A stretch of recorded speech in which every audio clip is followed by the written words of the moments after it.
Well, it is workers in the ticket sales and in the technical and all workers who actually make sure that you fly out of the country.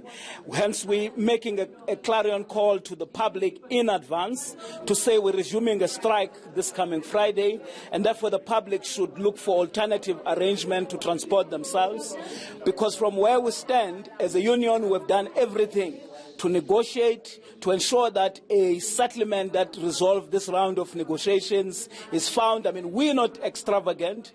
I mean, the very same airline would have paid the pilots, gave them an increase which runs beyond 100 million, and poor workers were just demanding 8%, which is not even more than 50 million that we are demanding. We're saying we don't accept that. These workers have been putting everything else whilst management and the board continue to embark on wastage. We were exposing here about 25 billion. We're exposing here about a huge, about 30 million that is being spent just on an organizational design.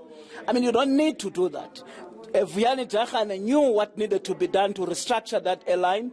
Vuyani Jarana would have secured funding to make sure that in terms of a long-term strategy that he was willing within 3 to 4 years to turn around that airline without any single workers being retrenched, without any job losses.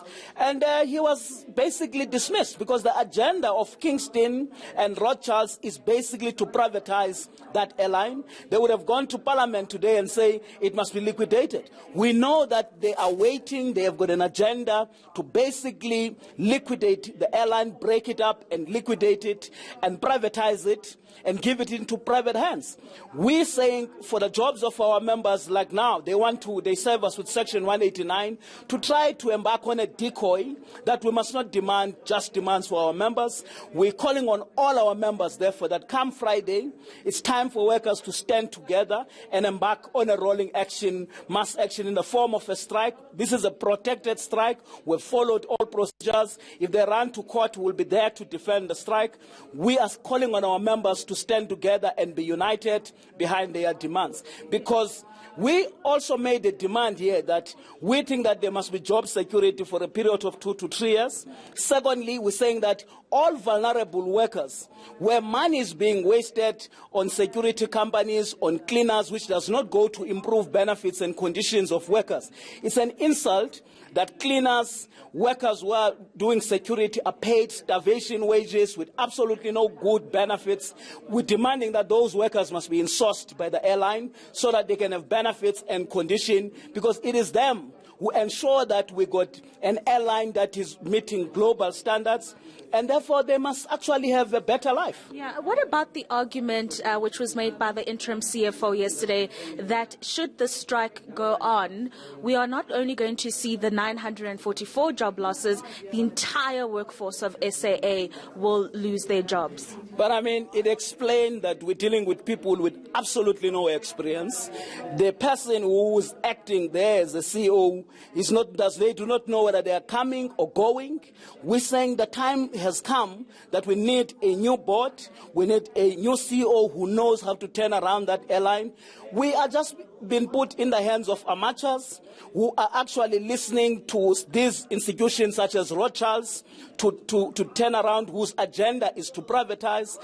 From our experience, both SAA and in ESCOM, we are faced from National Treasury and the DPE with the worst turbulent right-wing bourgeoisie that want to auction this particular institution and SOEs. And if they think that we're playing, they must wait. Even at ESCOM, our members are ready to defend ESCOM with everything that they have.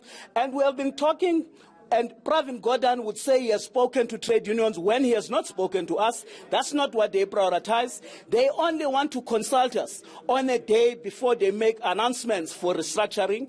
We're now going to mobilize our members in ESCOM, in SAA, across all the length and breadth of the country to defend their jobs, to defend these assets. These assets are not for sale. SAA, ESCOM, Transnet are the property of the people.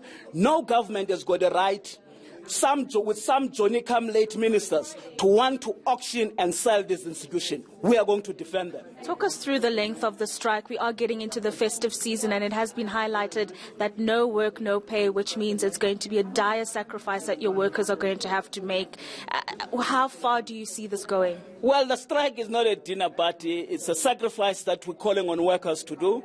And this is an indefinite strike. It will be a strike that will not stop until they come to the table and negotiate. We are ready to negotiate from tonight, tomorrow, to make sure that a resolution is being found. And we don't just take strike lightly. We take a strike as indeed the last resort. Yeah. One important element is this organizational design that is part of the company's turnaround strategy, which we've already discussed. You were invited to a meeting on the 11th of November, but did not attend, but that has now been clarified. Do you think this plan has any weight in terms of contributing to turning around the airline? Well, we would have explained there are many turnaround strategies that have been put together. The turnaround strategy that we were confident, which we back, which we were consulted, was the one that Vuyani Jarana would have put together. This one that cost 30 million, and when we were told that it is not complete, and only when we advanced these demands for workers, then we are thrown with Section 189 to retrench workers. The question is, if it is not complete, on what basis it is being executed when it is still in a process and is already costing about 30 million?